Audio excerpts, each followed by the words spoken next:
Alright, mga minamahal, it's me again, Alicia nyo. Yes, nagbabalik muli para sa ating panibagong video. So, tingnan nyo to Ito, ipapaalala ko lang sa inyo mga minamahal ang malafamas na aktingan, diba? I mean, na speech ni Senator Joel Villanueva na nag-trending sa social media. And then eventually, malaman-laman natin, abay, grabe yung acting mo, pang-famas talaga. So, ngayon, panoodin natin to mga minamahal. So, pakita ko sa inyo. Hindi pangalan ng kalye ang pinapalitan. Kaluluwa ng bayan natin ang pinapalitan. For almost 40 years, hindi ginagalaw. For almost 40 years. Hindi basta-basta pinakikialaman. Bakit? Kaluluwa ng bayan mo. Now you see with your own eyes on television. Now you hear the complaints of the people. And I will use and borrow the words of Senator Bato de la Rosa. Yung mga nagkarako, yung mga naghihikahos, mga nangangailangan ng tulong, nangangailangan ng ayuda ng gobyerno, umaasa sa tulong ng gobyerno. Pagsasamantalahan natin para lamang ma-extend ang termino natin, para lamang abolis ang Senado. Mr. President, kung gusto ng taong bayan na abolis ang Senado, I don't mind. If it is the will of the people, I don't mind. Ano bang klaseng gusto ng ating mga kababayan? Dalhin ba ng ating bayan sa kangkungan? Dalhin ba ng ating bayan sa impyerno? Kung yan ang gusto ng taong bayan, susunod tayo. Re-respetuhin natin. Pero Mr. President, Ginoong Pangulo ko, ayuda ng gobyerno, ipagkakait mo, kung hindi ka pipirma, hindi ka makatanggap, hindi ka makakatanggap. Ano ito? Okay, wag na nating tapusin. Kasi magaling talaga siya dyan Parang lang talaga sila ng bestie niya na si Jinggoy Cutie. Biruin nyo itong dalawang to, meron pa naman silang pwesto dito nga po sa committee, 'di ba? Si Jinggoy Cutie, pro tempore, ito namang si Joel Villanueva, Senate Majority Leader. And then eventually, malalaman natin na itong dalawang to. Tingnan nyo sa balita. Yan. Nilaglag na sabi dyan, former Bulacan Assistant District Engineer Bryce Hernandez tags Senator Jinggoy Estrada, Joel Villanueva in flood control anomalies. Alam nyo kung ano yung nakakatawa dito? Diba? Nagtanong si Jinggoy Cutie. Sabi niya, meron bang mga senador na involved dyan? Ang tinanong niya si Diskaya. And then sagot naman ni Diskaya, wala po. Ni Curly, ng asawa ni Sara Diskaya, wala po. And then nagbiro, itong si Marcoleta, ligtas ka na. Ito din yung hindi ko malaman Meron kayang nalalaman itong si Senator Rodante Marcoleta kasi it makes sense now yung kanyang joke. 'Di ba? Ligtas ka na. Ibig sabihin, meron kang nalalaman bakit hindi mo sinisiwalat. 'Di ba? Okay.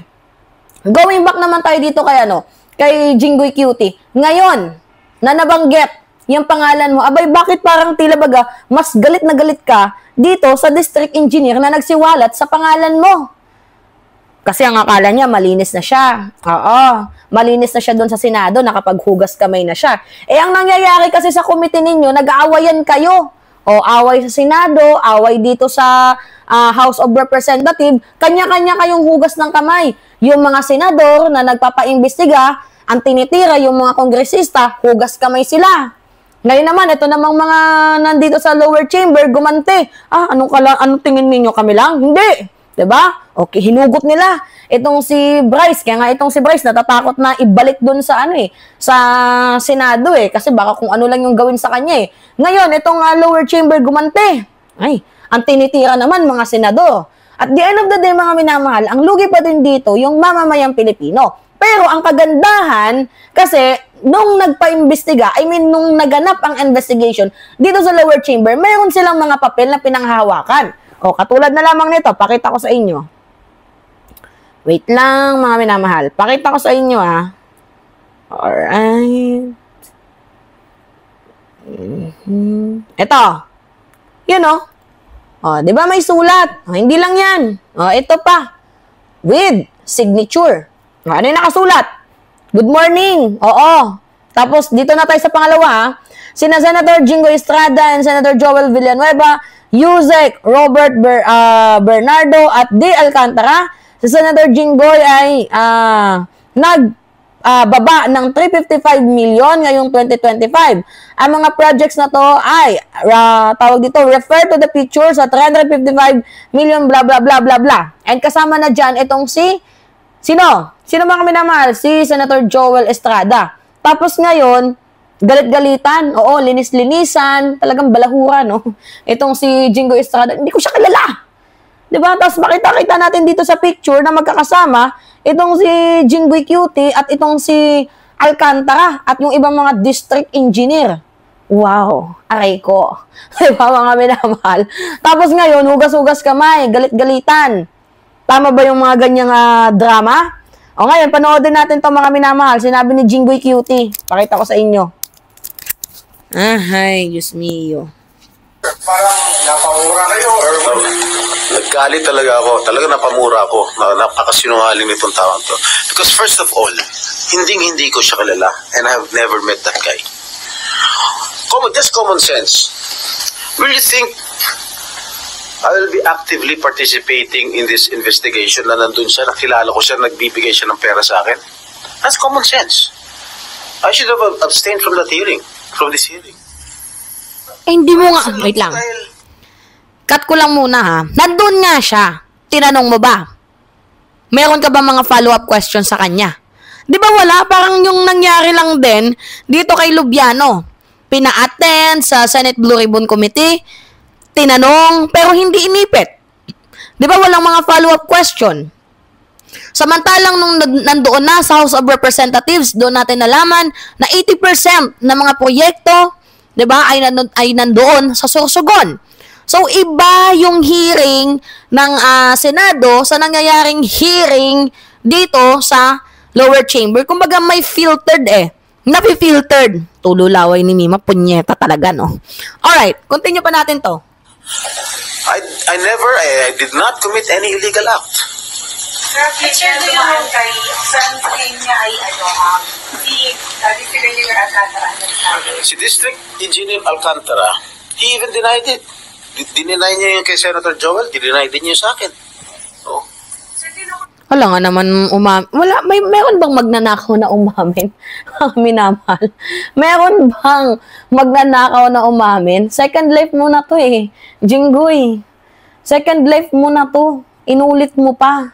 'Di ba? Kahapon ikaw lang yung nagtatanong, ngayon ikaw naman yung sinasalang.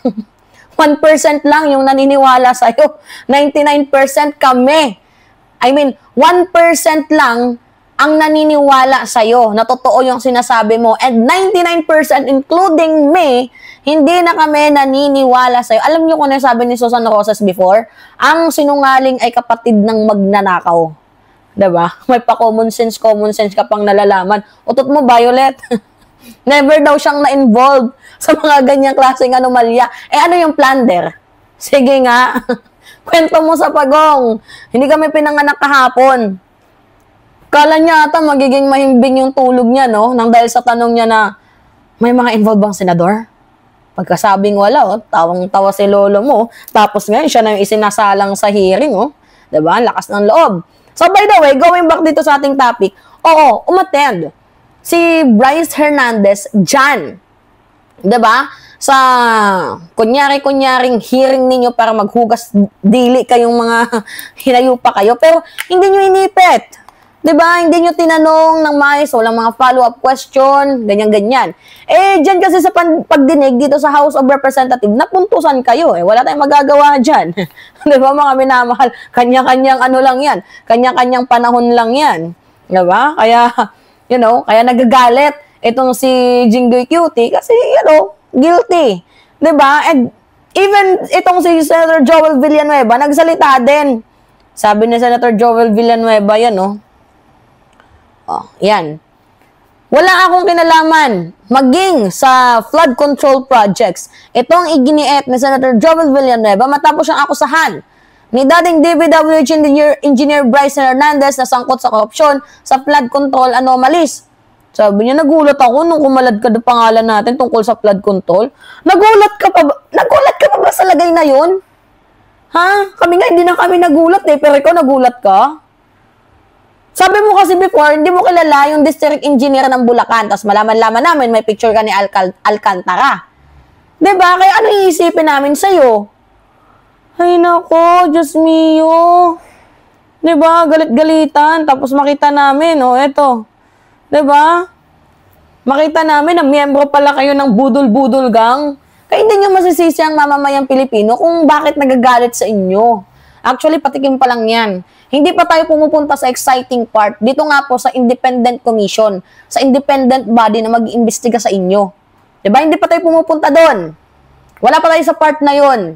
Kasi dyan, nag-aawayan lang kayo. Senado, tapos House of Representatives. Pero mas napuntusan kayo ng House. Diba? Kasi mabibigat kayong tao. Press release agad yarn. Mga minamahal kayo. Ano yung masasabi ninyo? Anyway, it's me again, Alicia Nyo. Nagbabalik muli para sa ating panibagong video. Ingat mga kababayan.